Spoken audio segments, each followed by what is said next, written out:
So there's this big Indian channel called WION News, and they are on YouTube, right, among other platforms, and they got banned. And they got banned for the silliest reason, which again, it speaks to how delicate this entire situation is with you know, big tech censorship, and it's absurd. It's utterly absurd. So look at the post that they released when they got banned. Okay, so they say that WION's YouTube channel has been blocked for 7 days after broadcasting a speech by Russian Foreign Minister, so that's Sergei Lavrov, right? The same speech carried by YouTube channels of multiple Western media houses. What explains this open bias? And so I'll play you just a tiny clip where they break down the situation just very briefly. Let's take a look. When will we start publishing content on YouTube?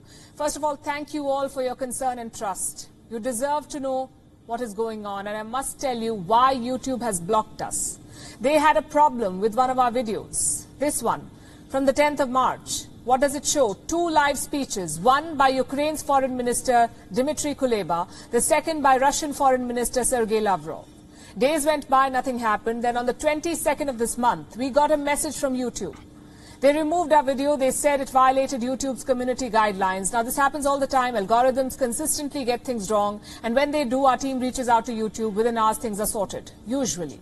But not this time. The next day, on the 23rd of March, YouTube rejected WION's appeal. So naturally, we wrote to them. We demanded an explanation. Let me tell you what they said in their reply. And I've got a mail here with me. This is what they said.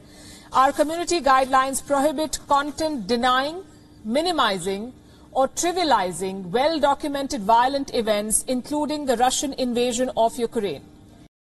Right, so you guys remember I told you about this new rule that YouTube have imposed, which is so arbitrary, it makes no sense. Like, who gets to decide what's well-documented?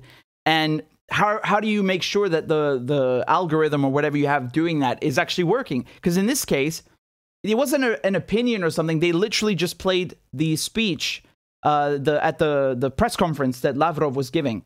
And keep in mind, this is in the same video. They played the Ukrainian foreign minister and then the Russian foreign minister. Like, they were giving press conferences, each of them, one after the other. And they just played them side by side. That's it. There's no commentary. There's nothing. You see this often, right? So if you go on the YouTube channel of, I don't know, Reuters or France 24, whatever it is, you will see the same exact video because, you know, it's like one cameraman who's kind of like selling the footage to all these channels, and they just put it up, right? So they got banned for that. Now, of course, on YouTube, on Twitter, they started this whole trend going. This hashtag YouTube unblock WION was trending. And it worked, right? So they got unbanned, but again, it just shows you how arbitrary and stupid this whole thing is. I'm not joking when I say that you guys should like go follow on Telegram or on Rockfin or Rumble. I don't care what you choose; it's all free. I just want to make sure that we have an alternative in case of this crap. You know, I'm a bit scared about it, honestly. You know, usually you got to be careful, like what you put in the title, what you say. You don't want to activate the algorithm. Right now, it's like every single thing. I'm like wondering, am I allowed to even cover this? Like, it's so meta, right? Can I talk about YouTube censoring on YouTube? Or is YouTube going to punish me? Like, I don't know. I think it's crap, you know? Like, these aren't questions should be asking. You know, we're not saying anything. In any case, I just wanted to show you because this is the first case that I know of where this new rule about minimizing things has been used to ban someone. And of course, as expected, it was a false positive. And even if it was a positive, again, this is completely arbitrary. Who gets to decide what's well documented? What's well documented today could turn out to be bullshit tomorrow, right?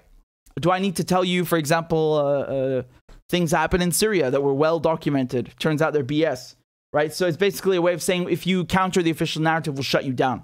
And in this case, it's so childish. They're not even countering anything. They're literally just playing Ukrainian foreign minister speech, Russian foreign minister speech. I don't know how you could be more objective than that with no commentary.